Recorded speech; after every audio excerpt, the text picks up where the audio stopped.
Fries rearrangement and it's mechanism ആണ് നമ്മളിന്ന് നോക്കാൻ പോകുന്നത്. അപ്പോൾ ഫ്രൈസ് റീഅറേഞ്ച്മെൻറ്റ് എന്ന് പറഞ്ഞാൽ ഫീനോളിക് എസ്റ്റേഴ്സിനെ ഓർത്തോ അല്ലെങ്കിൽ പാരാ ഹൈഡ്രോക്സി അരയിൽ കീറ്റോണായിട്ട് കൺവേർട്ട് ചെയ്യുന്ന റിയാക്ഷനെയാണ് ഫ്രൈസ് റീഅറേഞ്ച്മെൻറ്റ് എന്ന് പറയുന്നത്. ഈ റിയാക്ഷൻ നടക്കുന്നത് AlCl3 എന്ന് പറയുന്ന കാറ്റലിസ്റ്റിൻ്റെ പ്രസൻസിലാണ്. അപ്പോൾ ഫ്രൈസ് റീഅറേഞ്ച്മെൻറ്റ് എന്ന് പറഞ്ഞാൽ AlCl3 കാറ്റലൈസ്ഡ് റിയാക്ഷൻ ആണ്. ഇതിൽ നമ്മൾ ഫീനോളിക് എസ്റ്റേഴ്സിനെ ഓർത്തോ അല്ലെങ്കിൽ പാരാ ഹൈഡ്രോക്സി അരയിൽ കീറ്റോണായിട്ടാണ് കൺവേർട്ട് ചെയ്യുന്നത്. ഓക്കെ, അപ്പോൾ അതിൻ്റെ മെക്കാനിസത്തിലേക്ക് പോകുമ്പോൾ മെക്കാനിസം എന്ന് പറയുന്നത് നമുക്കറിയാം RCOOR അതാണ് എസ്റ്റേഴ്സ് എന്ന് പറയുന്നത്. അപ്പോൾ ഫിനൈൽ എസ്റ്റേഴ്സ് എന്ന് പറയുമ്പോഴത്തേക്കും ഇവിടെ നമുക്കൊരു ഫിനൈൽ റിംഗ് ഉണ്ട്, പിന്നെ എസ്റ്റർ നമ്മളിവിടെ ഇതാണ് നമ്മുടെ എസ്റ്റർ പാർട്ട് നമ്മൾ എടുത്തേക്കുന്നത്. അപ്പോൾ ഓക്സിജനിലുള്ള ലോൺ പെയർ നമ്മുടെ AlCl3നെ അറ്റാക്ക് ചെയ്യും. അറ്റാക്ക് ചെയ്ത് കഴിയുമ്പോഴത്തേക്ക് നമുക്ക് എന്ത് കിട്ടും?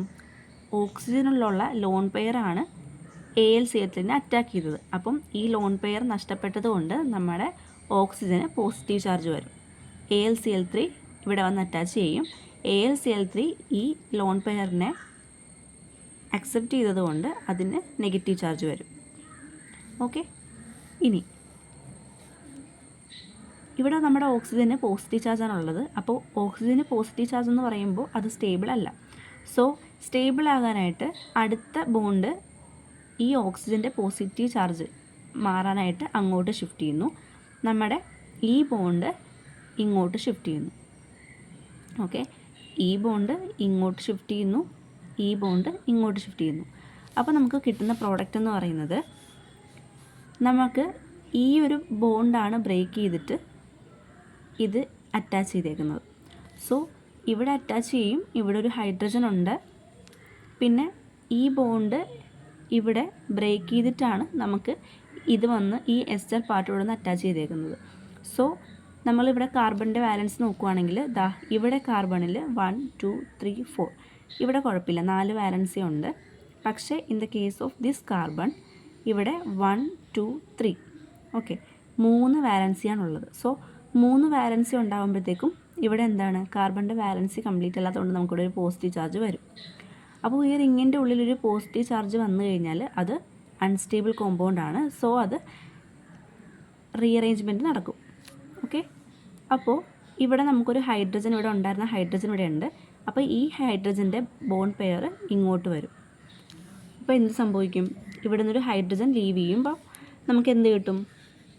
നമുക്ക് ഇവിടെ ആ പോസിറ്റീവ് ചാർജ് മാറിയിട്ട് നമുക്ക് ആ ഡബിൾ ബോണ്ട് തിരിച്ച് കിട്ടും. ഓക്കെ, ഇത്രയും മനസ്സിലായല്ലോ.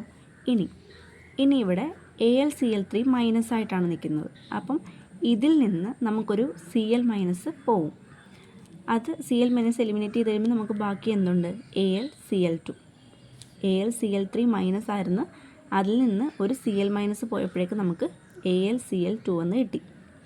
ഓക്കെ, നമ്മളിനി ഇതിനെ ഹൈഡ്രോളൈസ് ചെയ്യുമ്പോഴത്തേക്കും നമുക്കിവിടുന്ന് ഈ AlCl2 പോയിട്ട് ഇവിടെ ഒരു ഹൈഡ്രജൻ വരും. അപ്പോൾ ഇവിടെ ഹൈഡ്രജൻ വരും, ഇവിടെ എസ്റ്റർ പാർട്ട് വരും. അങ്ങനെ നമുക്ക് ഓർത്തോ ഹൈഡ്രോക്സി അരയിൽ കീറ്റോണാണ് ഇപ്പോൾ ഇവിടെ കിട്ടിയേക്കുന്നത്. ഓക്കെ, നമുക്ക് 2 പ്രോഡക്റ്റാണ് കിട്ടുന്നത്. ഓർത്തോ ഹൈഡ്രോക്സിയും കിട്ടും, പാരാ ഹൈഡ്രോക്സിയും കിട്ടും. അപ്പോൾ നമുക്ക് ഈ ഒരു മെക്കാനിസം നമുക്കിവിടെ ഇപ്പം ഓർത്തോ ഹൈഡ്രോക്സി അരയിൽ കീറ്റോണാണ് കിട്ടിയിരിക്കുന്നത്. അപ്പോൾ ഇത്രയാണ് ഫ്രൈസ് റീഅറേഞ്ച്മെൻറ്റ്.